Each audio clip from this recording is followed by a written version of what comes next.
সময় এবং খরচ বাঁচাতে দেশীয় রপ্তানিকারকরা ঢাকা এবং ভারতের কলকাতার পরিবর্তে এবার আকাশপথে পণ্য পাঠাচ্ছে মালদ্বীপ বিমানবন্দরের মাধ্যমে। ফ্রেট ফরওয়ার্ডাররা বলছেন, বিদেশে ডলারের বিল পরিশোধে কেন্দ্রীয় ব্যাংকের জটিলতার কারণে বিদেশি অনেক কার্গো ফ্লাইট বাংলাদেশে আসছে না। এতে ক্ষতির মুখে পড়ছে made in Bangladesh branding. Zahidul ইসলামের প্রতিবেদন। কালার এক্সপার্ট, জর্জ স্যাপ এবং মাইল্ড অন হ্যান্ডস টেকনোলজি সমৃদ্ধ অরিক্স ক্রিস্টাল ওয়াশ আপনার লন্ড্রি এক্সপার্ট। দ্রুত সময় পণ্য পাঠাতে বাংলাদেশি রপ্তানিকারকরা ব্যবহার করতেন ঢাকা এবং কলকাতা বিমানবন্দর।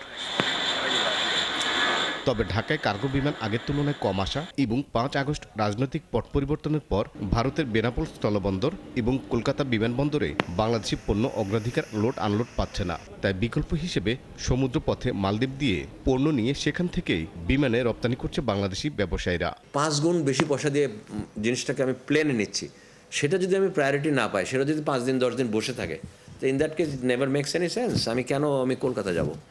দেন দুবাই এখন আর ফিজিবল না। শ্রীলঙ্কা নট ভেরি গুড, ওটাও traffic jam and lot of issues শ্রীলঙ্কাতে। কস্টিং ওয়াইজ এখন এই মুহূর্তে মালদ্বীপ। গার্মেন্টস কারখানা মালিকদের সংগঠন বিকেএমইএ বলছে, ঢাকা এবং কলকাতা বিমানবন্দর দিয়ে পণ্য পাঠানোর খরচ বেশি। ঢাকা এয়ারপোর্টে এই এয়ার ফ্রেট একটা অস্বাভাবিক এয়ার ফ্রেট করে রেখেছে।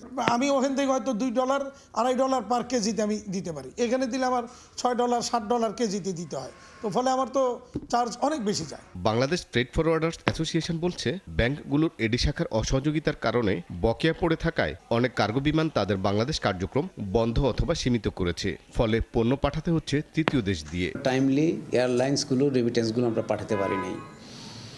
এখানে বিগত সরকারের তো নিশ্চয়ই একটা অনেক বড় ধরনের ফেলিউর আছে এই জায়গাটা আমি বলবো, এবং বাংলাদেশ ব্যাংক অনেকাংশে এটার জন্য দায়ী। এডি ব্যাংকের কাছে আমরা যদি যাই, এডি ব্যাংক বলে যে বাংলাদেশ ব্যাংকের পারমিশন লাগবে, আবার বাংলাদেশ ব্যাংকে গেলে বাংলাদেশ ব্যাংক বলে যে তাদের অলরেডি সেট পারমিশন দেওয়া আছে, AD bank can handle it. Freight forwarders association বলছে, বিদেশি কার্গো বিমানগুলো ঢাকায় আনতে তাদের পাওনা দ্রুত পরিশোধ করা এবং ব্যাংকিং জটিলতা কমাতে হবে।